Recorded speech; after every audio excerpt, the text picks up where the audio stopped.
한 주간 동안 건강하셨어요? 어디 편찮으신 분은 안 계십니까? 날이 좀 추워지는 것 같은데 건강 조심하시면서 하루하루 평안하게 잘 지내시기를 바라겠습니다. 어떻게 저녁에 광화문 갔다 오신 분 안 계십니까? 아까 감기 걸려가지고 싶진 않았는데 좋은 찬양해 주신 분이의 찬양대 눈으로 볼 수 없고 손으로도 만질 수 없지만 하나님께 우리를 얼마나 사랑하시는지 그 사랑이 있어야 소리는 살아갈 수밖에 없다 하는 찬양 감사합니다. 오늘 김다윗 집사님 찬양은 제가 특별히 곡까지 전에 일전에 부탁을 했던 곡이었습니다. 저는 피아노 연주도 좋지만 마이크를 옆에다 설치해드려서 노래까지 듣고 싶었는데 그걸 다음으로 미루고 오늘 좋은 봉헌성 해주셔서 하나님 감사합니다. 같이 기도하시고 하나님의 말씀 나누겠습니다. 사랑의 주님, 은혜의 주님, 오늘도 저희가 주님 앞에 나와서 예배하면서 이 시간 주님의 말씀을 듣고자 합니다. 세상 살기가 너무 버거워서 우리의 힘만으로는 살아가기가 어려워서 주님 앞에 나와서 주의 말씀을 듣고 힘을 얻고 주의 뜻을 찾고자 하오니 이 시간 주님께서 우리 가운데 함께 하시고 역사하셔서 우리가 함께 나누는 말씀 속에서 길을 찾게 도와주시옵소서. 말씀을 전하는 자도 말씀을 듣는 자도 겸손하게 주의 말씀이 우리의 삶에 등이 되고 빛이 됨을 깨닫게 하시고 그 등과 빛의 인도함에 따라 살아가는 하나님의 자녀들로서 우리의 삶을 이끌어 주시옵소서. 우리 구 예수님의 이름으로 감사하며 기도하옵나이다. 아멘.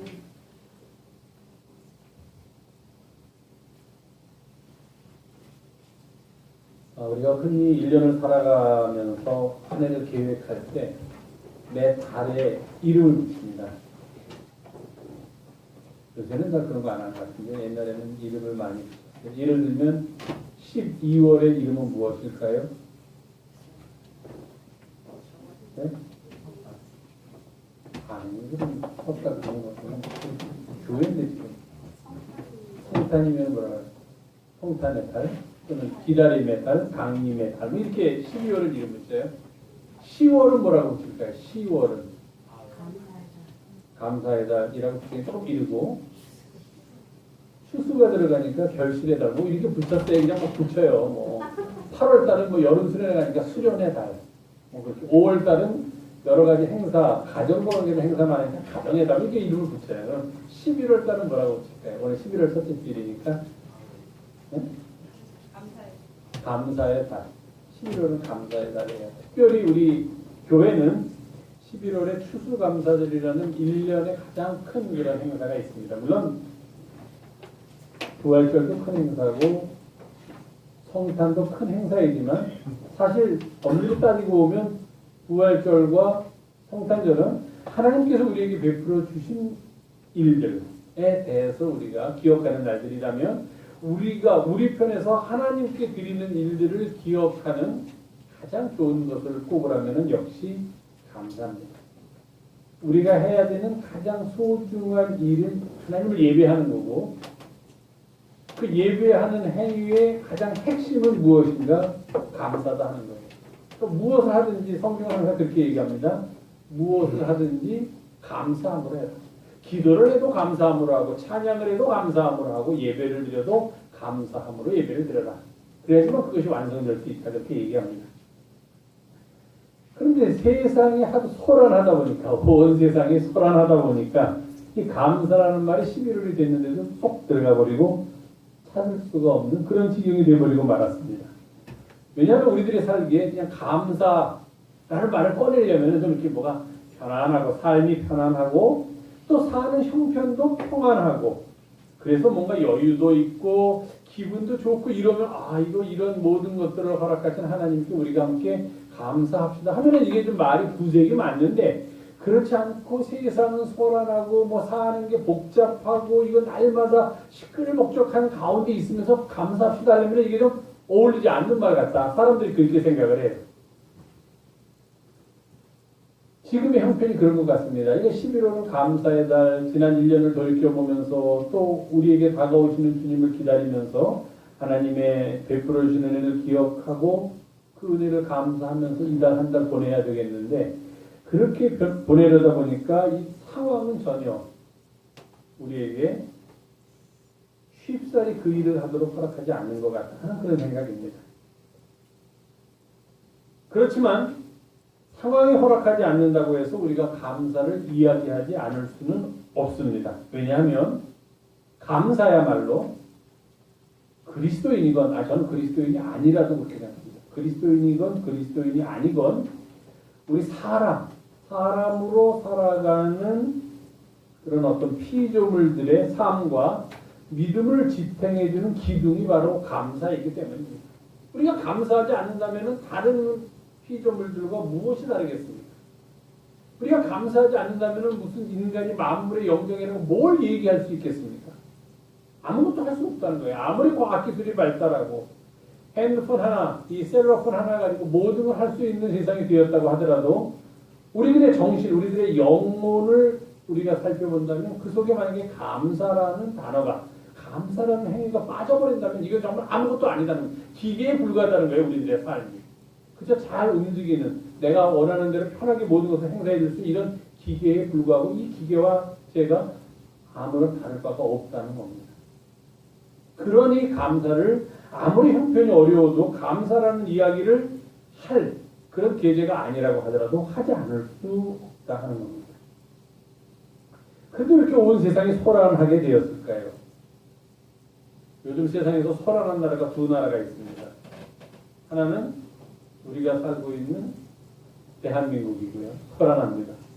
우리만 소란한 줄 알았더니 왜 밖에 있는 사람들까지도 우리나라 이야기를 들으면서 소란해합니다.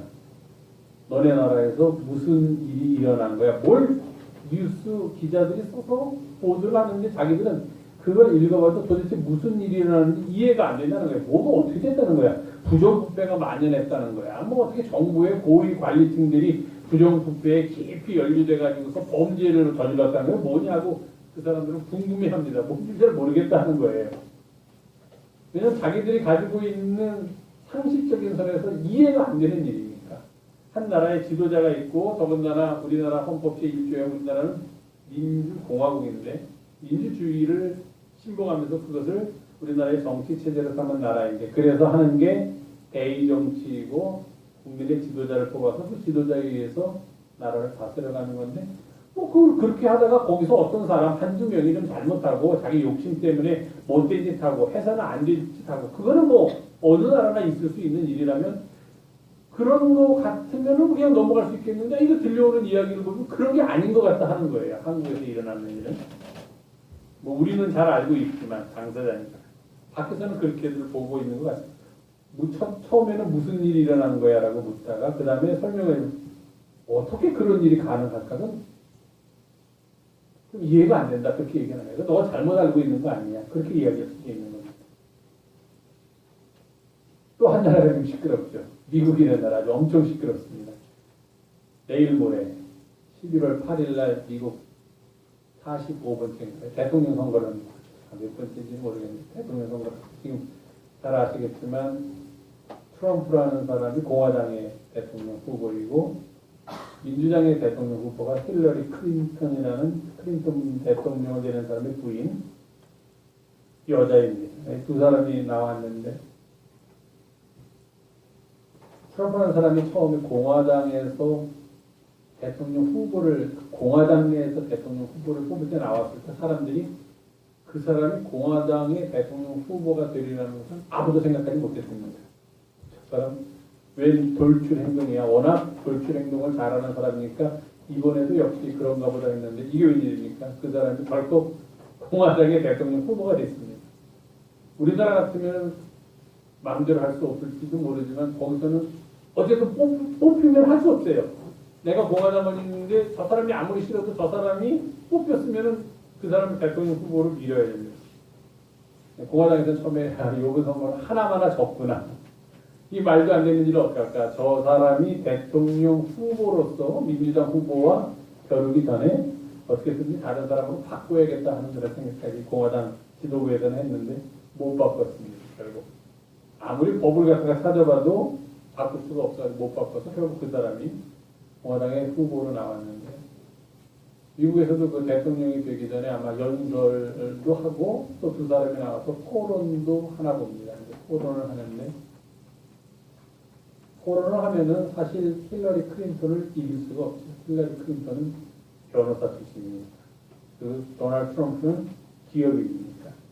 기업인하고 변호사하고 둘이 앉혀놓고 말하라고 그러면 누가 말 더 잘하겠습니까? 당연히 변호사가 말 훨씬 잘하겠죠. 그래서 사람들은 다 클린턴이 되나보다 그러고 안도의 한숨을 쉬고 있는데, 이제 2, 3일도 다가왔는데 요새 트럼프가 또 여론조사에서 조금씩 앞서 있다고 합니다. 미국 사람들이 긴장을 해요. 이러다가 정말 트럼프가 되는 건 아닌가 하고 자기들이 걱정합니다.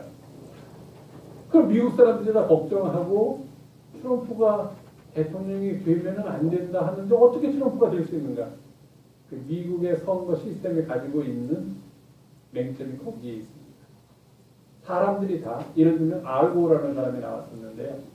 우리나라 같이 직접 선거를 해가지고 그냥 수대로 뽑으면 알고가 더 많은 수를 얻었기 때문에, 득표했기 때문에 당연히 알고가 대통령이 돼야만 합니다.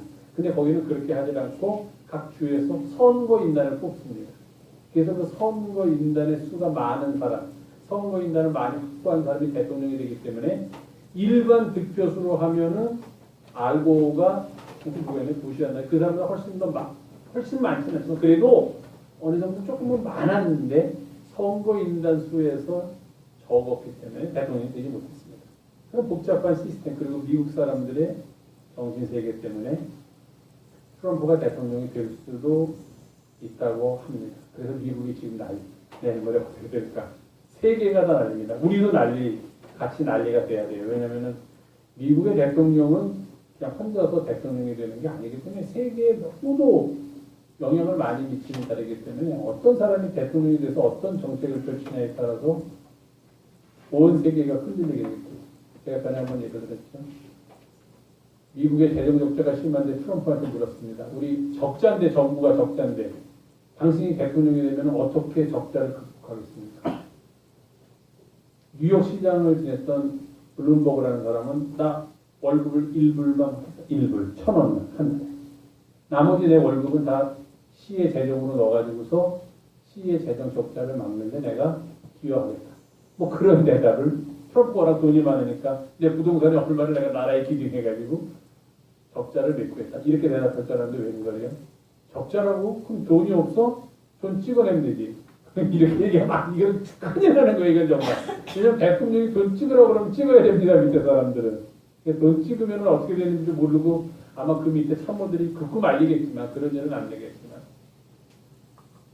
마음에 안 든다고 그 옆에서 까만 가방 들고 다니는 사람이 있는데 미국 대통령한테 갑자기 밥 먹다가 꼭 열고 단추 하나 눌러라 그러면 또 큰일 납니다. 단추 하나 누르면 어디론가 핵미사일이 어디론가 향해서 날아가는 일이겠죠. 그러니까 그런 사람이 에이 설마 대통령이 그럴까. 근데 지금 하는 그런 모든 기이한 행동을 보면은 충분히 그럴 수 있는 사람이다 하니까 긴장하고 있다고 합니다. 우리는 소란하고 미국도 소란하고 왜 도대체 이 지경까지 되었을까 하는 생각을 해봅니다. 남의 나라야 뭐 일단 남의 나라 맡기고 우리는 너무 불안합니다. 이러다 무슨 일이 일어나는 것은 아닐까. 우리가 살고 있는 사회가 총체적으로 흔들리고 있다 하는 그런 불안감을 모두 다 갖게 됩니다. 혹자는 이왕 이렇게 모든 것들이 다 들춰내진 마당에 기존에 잘못된 것들이 있다면 이 기회에 한번 바로 잡았으면 좋겠다 하는 그런 이야기를 하는 사람도 있습니다. 예를 들면 김용란법이라는 것이 얼마 전부터 시행돼서 조금 나아지고 있지 않을까 하는 그런 바람이 있지 않습니까? 이제는 좀 그런 공직사회나 그런 데서 좀 부정부패나 뇌물 같은 게 전부 다는 사라지지 않을까. 너무 타입돼서 김영란법이라는 게 너무 아주 딱 짜여져 있어가지고 이거 뭐 사람 사는 정을 다 뺏어간 거 아니냐 하는 그런 말도 하지만 또 한편에서는 그래 부정부패를 없애려면 그렇게 심하게 좀 한번 해야지 하는 마음이 있는 것처럼 이번 기회에 이 사회의 잘못된 관행들이 좀 없어졌으면 좋겠다 하는 그런 바람도 있는데 어쨌든 다들 불안해합니다. 나라가 갈라져 있기 때문일 것 같기도 하고요. 또 종족 간의 전쟁을 겪은 그런 트라우마가 아직까지도 남아있기 때문일 것 같다 하는 생각도 합니다. 그동안 우리는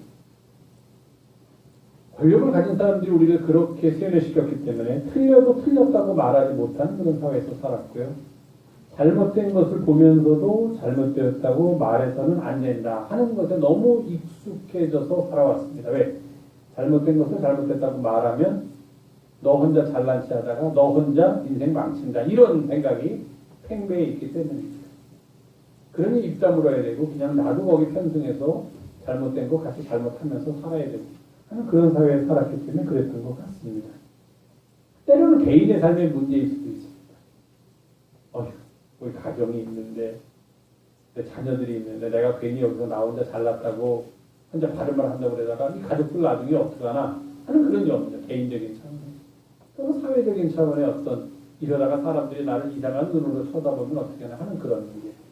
제일 나쁜 거 한국 사회에서 옛날에 메카시즘이라고 미국에 있었던 거 마음에 안 들면 유학 커뮤니스트 그랬습니다. 너는 공산주의다. 마음에 안 들어. 내 마음에 안 들어. 그 사람이 공산주의인지 아닌지는 전혀 상관없는데 마치 우리나라도 그걸 따서 통치자들의 마음에 안 들면 너는 북한을 따르는 세력이고 좌익 세력이고 빨치산의 후예고 이렇게 말해버리니까 이거 내가 그냥 나는 그런 생각 전혀 없는데 말 한번 똑바로 하려고 예를 들면 목사들 가운데서도 저 사람은 좀 진보라고 말하면서 저거 북한을 추종한다 이렇게 얘기합니다. 제가 생각하기에는 절대로 북한 추종하지 않습니다. 한 교회를 세습하는 것도 반대하는 사람들이 3대에 걸쳐서 그 나라를 통째로 세습한 나라를 찬양하고 거기를 따라간다는 것은 삶에 이런 이율 배반 일은 없기 때문입니다.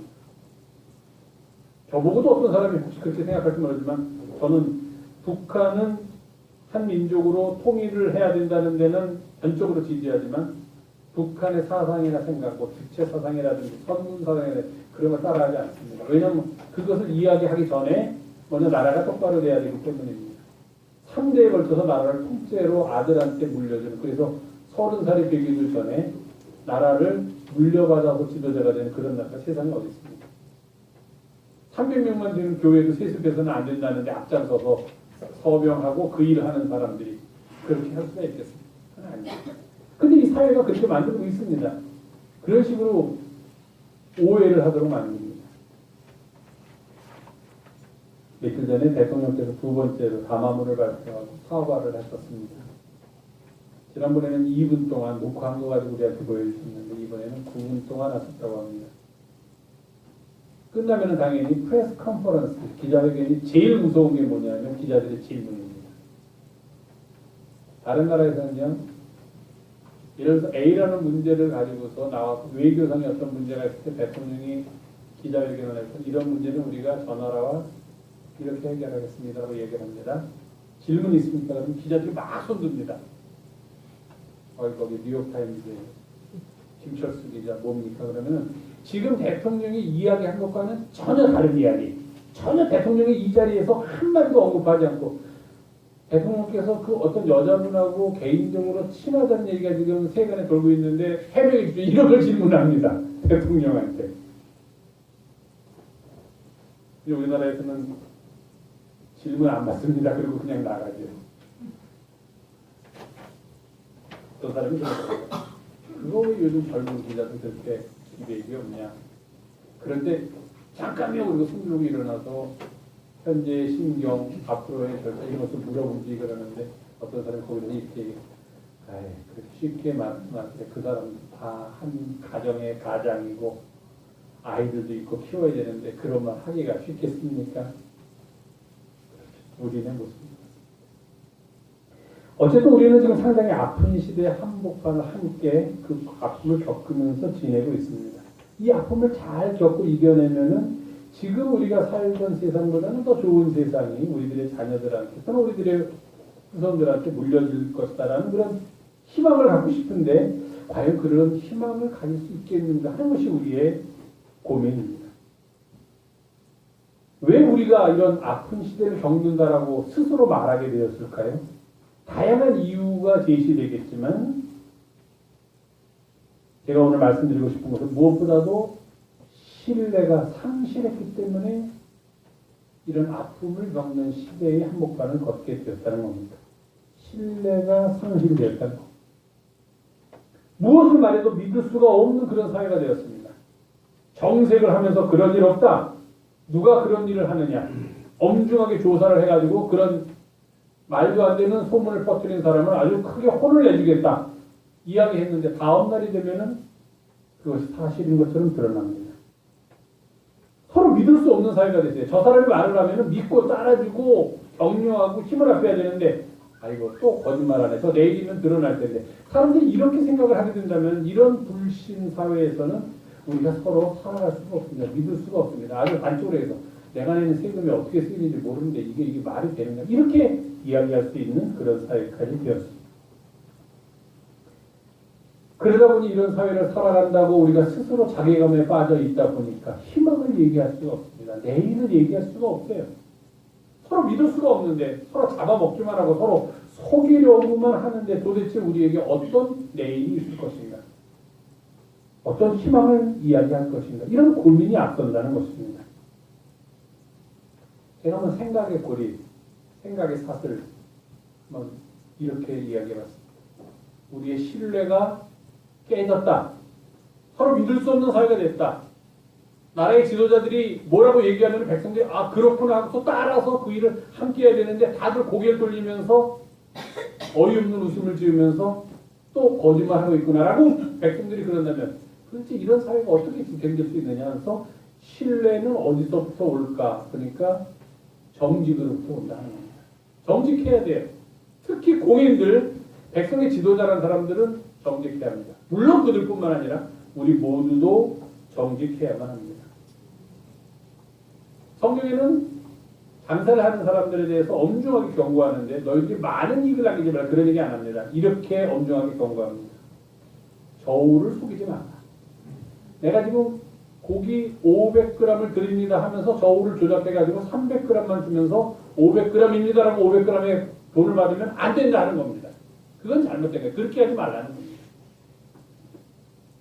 저 집에서는 500g에 1,000원인데 우리 집 고기는 훨씬 좋기 때문에 내가 500g에 나는 2,000원을 받아야 되겠습니다. 이거 비싸다고 생각해서 저 집 가서 사실은 사십시오 하는 건 상관없어요. 그건 괜찮아요.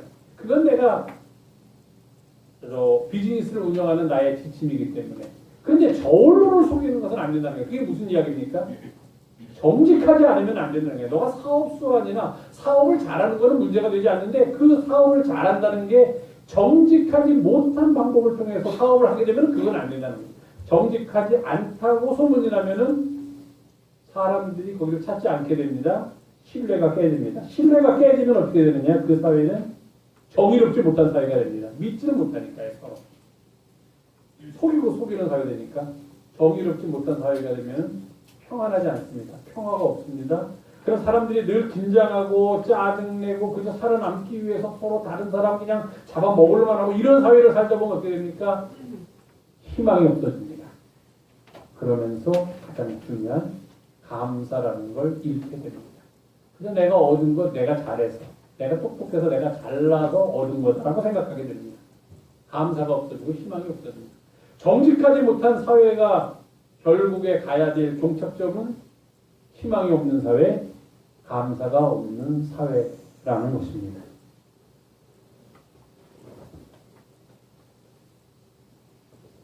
개인과의 관계도 마찬가지고 또 사회 속에서 우리가 만나는 사람들과의 관계도 마찬가지입니다.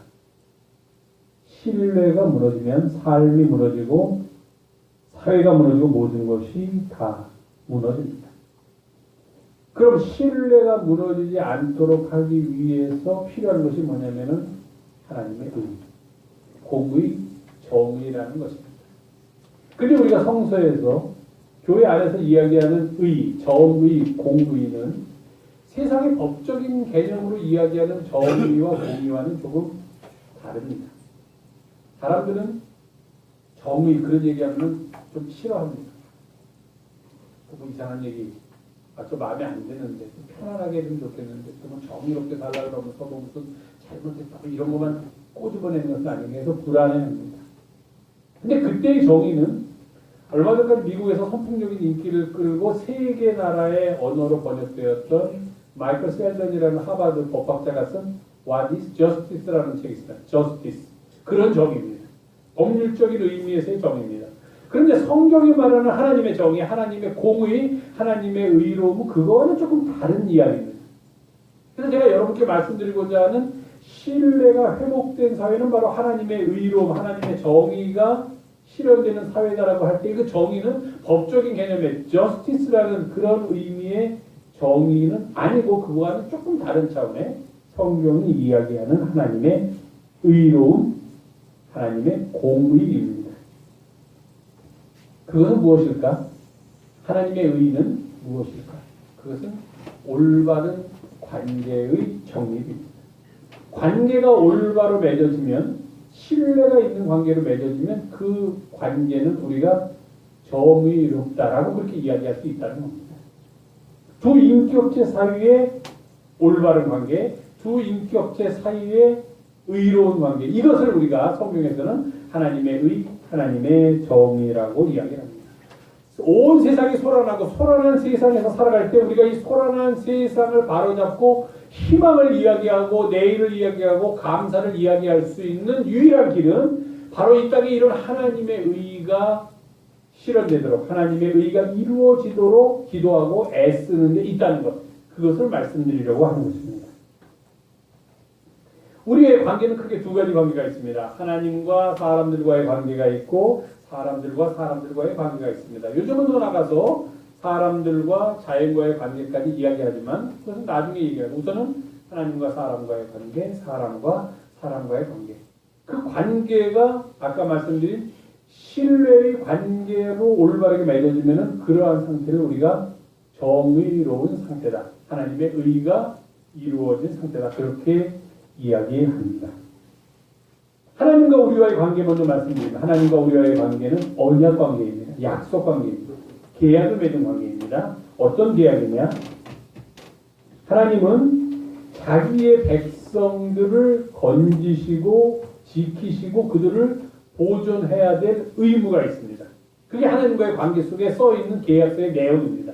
하나님이 그 계약서에 사인을 하셨기 때문에 하나님이 하실 일은 뭐냐면은 그 계약서의 당사자인 우리들을, 하나님의 백성들을 지키고 하나님의 백성들을 보존하고 하나님의 백성들을 건지셔야 될 의무를 하나님께서 갖고 계시다는 겁니다.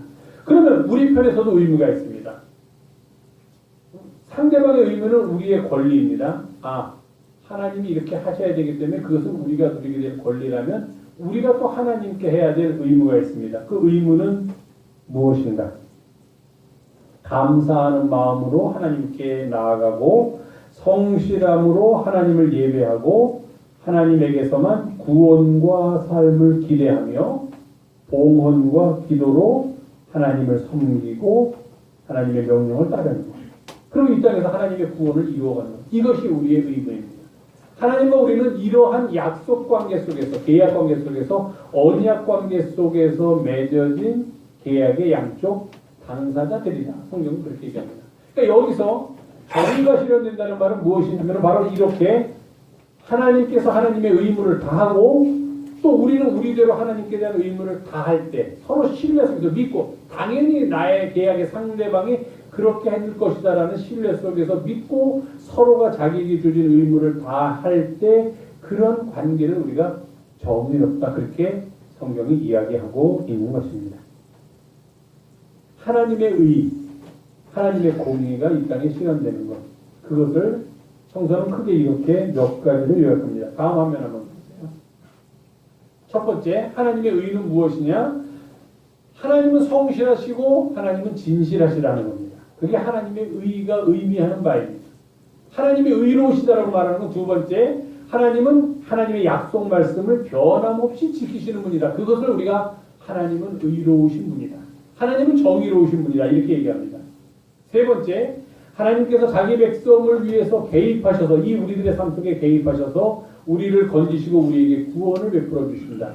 이런 행위를 하시기 때문에 우리는 하나님께 대해서 뭐라고 믿음을 고백합니까? 하나님은 의로운 분이십니다. 그렇게 얘기합니다. 네 번째, 그 결과로 우리들이 번영과 행복과 복을 누리면서 살게 되기 때문에 이러한 것들을 하나님께서 행하실 때 우리는 뭐라고 이야기를 합니까? 하나님은 의로우시고 하나님의 의가 우리 가운데 실현됐다. 그렇게 이야기합니다. 그래서 이사야 선지자는 공의, 하나님의 의가 이 땅에서 이루어지는 것의 열매는 이 땅의 평화라고 얘기합니다. 하나님께서 이렇게 이 땅을 통치하시고 거기에 대해서 우리가 응답을 할 때 나타나게 되는 열매가 뭐냐? 바로 이 땅의 평화. 그런 하나님의 공의로 인해서 이 땅에 나타나게 되는 결과는 무엇이냐? 영원한 안식이다. 그렇게 얘기합니다. 안전함이다. 영원한 평안과 안전함이 우리 가운데 임하게 된다. 그렇게 이사야 기자가 이야기하고 있는 것입니다. 하나님의 공의는 이것입니다.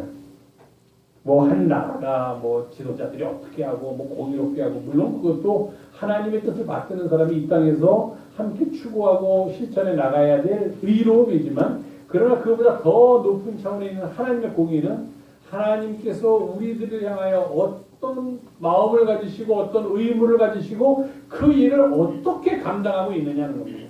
하나님은 성실하시고 진실하신데 사람이 그렇지 않으면 우리가 그 계약을 파기하는 겁니다. 그럼에도 불구하고 인간들이 때때로 계약을 파기함에도 불구하고 그래서 계약의 당사자로서의 책임을 다하지 않음에도 불구하고 하나님은 하나님의 약속하신 말씀을 변함없이 지키시고 변함없이 우리를 사랑하신다. 그렇게 얘기할 때 우리는 하나님이 의롭다라고 합니다. 인간이 그거에 대해서 하나님께 응답하고 하나님께 해야 될 의미를 다할 때 우리는 인간도 하나님과 의로운 관계 속에서 살아가고 있다고 얘기합니다.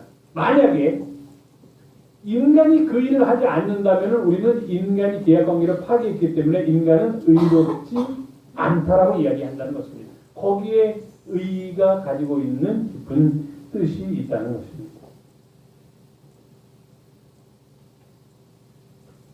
이사야서 1장에 보면 하나님께서 우리한테 말씀하시는 거예요. 나 너희들 기도 듣기 싫다. 너희들이 아무리 소리 지르고 뭐 눈물을 흘리고 금식하면서 기도해도 난 쳐다도 안 보겠다. 아, 왜 그렇습니까 하나님? 그랬더니 너희들의 손에 피가 너무 많이 묻어있기 때문이다 그렇게 말씀하셨어요. 피가 왜 묻습니까?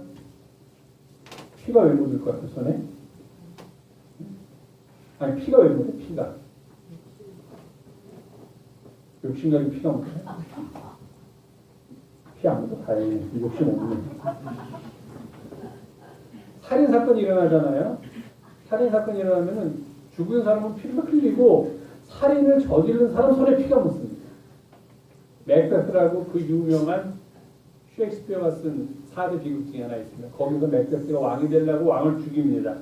그런데 자기 손에 피가 묻어요. 그래서 독백, 아주 유명한 독백 고백이 나옵니다. 손에 얼마 안 되는 피가 묻었는데 내가 이 피를 닦아내기 위해서 온 바닷물을 다 가져다가 손을 닦는다고 해도 이 피는 내 손에서 지워지지 않을 것이다. 그렇게 고백을 하는 장면이 나옵니다. 바로 그 의미. 뭐 우리가 피를 흘리긴 뭘 피를 흘립니까? 그렇죠. 뭐 지금 뭐 사람을 죽여서 피를 흘린 게 아니라 여기서는 당시의 상황으로 그렇게 이사야가 이야기했지만 백성들에게 경고했지만 이것은 우리들에게 또 다른 의미가 있습니다. 그것은 무엇입니까? 하나님께서 말씀하시는 것을 우리가 그대로 행하지 않고 따르지 않는다 하는 그런 의미입니다. 그럼 어떻게 됩니까 하나님? 하나님께서 내 기도를 들어주시기 위해서 우리는 무엇을 해야 됩니까? 그랬더니 말씀하십니다. 스스로 씻어라. 우리 자신을 씻어라. 그리고 이 사회를 스스로 깨끗하게 만들어라.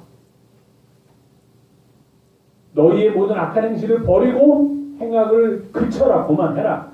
그리고 선을 행하고 정의를 구하며 학대받는 자를 도와주어라. 가장 힘없고 가난한 고아를 위해 신원하고 과부를 위해서 변호해라. 그럼 어떻게 하겠다 하나님께서 내가 너희들에게 얼굴을 돌리고 너희들의 기도를 들어주고 너희들을 향해서 가리웠던 내 눈을 다시 뜨고 너희들을 보겠다는 그런 말씀입니다. 그게 하나님의 의로움이라는 거예요. 여기서 하나님께서 우리에게 너희들은 왜 나와의 관계 속에서 신뢰를 깨뜨리고 의로움의 관계를 잡고 불의한 관계, 의롭지 않은 관계로 만들어가고 있느냐라고 지금 이사야서 1장에서 우리들을 꾸짖고 계신 거다 하는 겁니다. 자,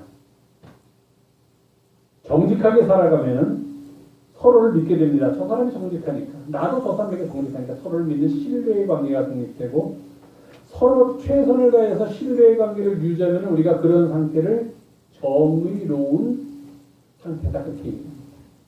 그 정의로운 상태가 되면 어떻게 해요? 편안해져요. 왜?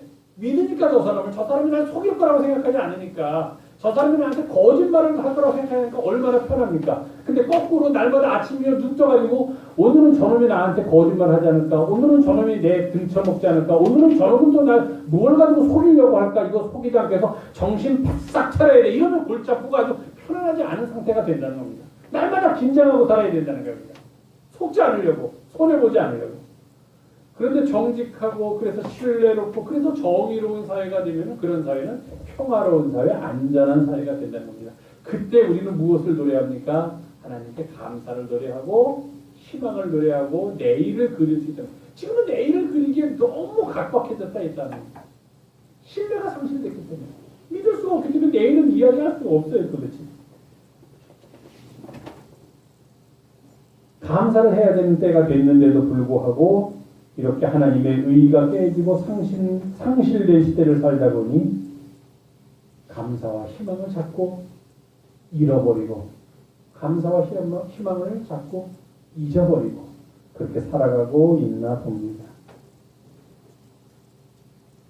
정직하게 어떤 분이 이런 말을 했어요. 좋은 지도자는 국민들의 꿈을 한데 모아서 그 꿈이 이루어지도록 하는 방향으로 이끌어가는데 자신의 삶을 바치는 사람.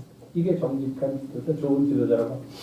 국민들의 꿈을 한데 모아서 그 꿈이 이루어지도록 하는 방향으로 백성들을 이끌고 가는 지도자를 원하고 있는데 우리들은 거꾸로 우리들 사이에 불신만 심어주고 거짓만 심어주는 상황이 되다 보니까 우리가 이렇게 흔들리고 있는 것 같습니다.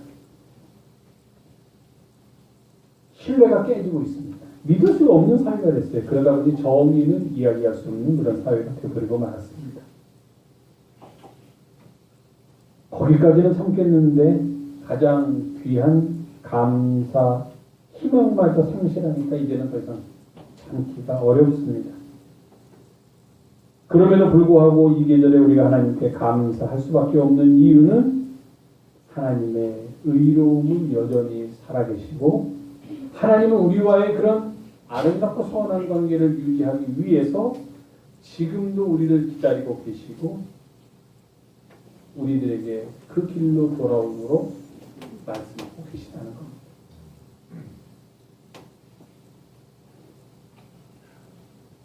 그저 그 길로 돌아가는 것. 그래서 하나님의 의로움의 관계 속에 함께 들어가서 하나님과의 신뢰 관계를 회복하듯이 이 땅에서 사람들과 사람들 사이의 신뢰 관계까지 회복하는 것. 그래서 하나님의 나라 그렇듯이 이 땅이 정의롭고 평화로운 사회가 되는 것.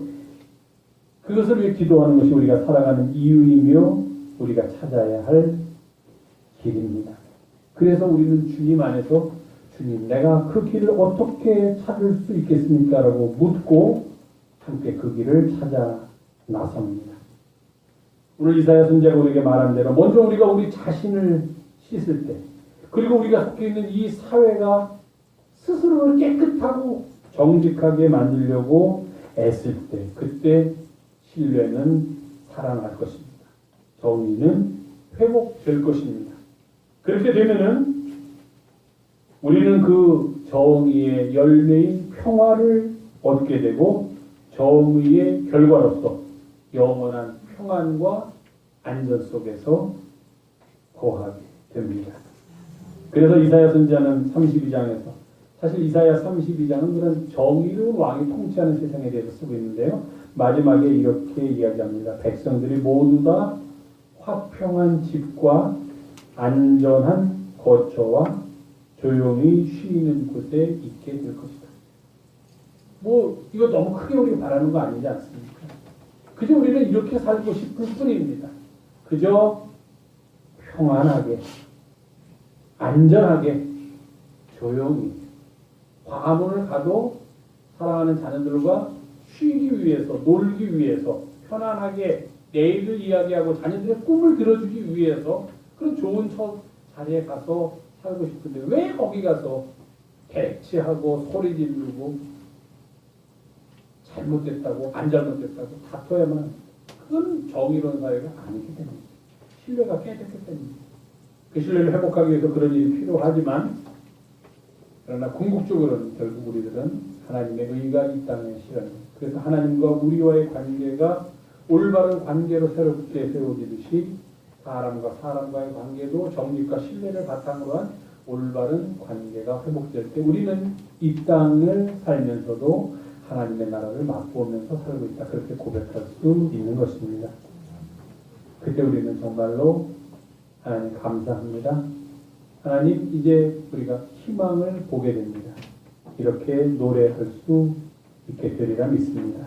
이것이 우리에게 주어지는 은혜이고 하나님께서 우리에게 이 계절에 내려주시는 하늘의 복인 줄 믿으시고 그런 일들을 위해서 늘 기도하며 살아가는 삶을 그런 일들을 위해서 애쓰며 살아가는 우리 사랑하는 영성의 가족들이 되기를 주님의 이름으로 부탁을 드립니다. 기도하겠습니다.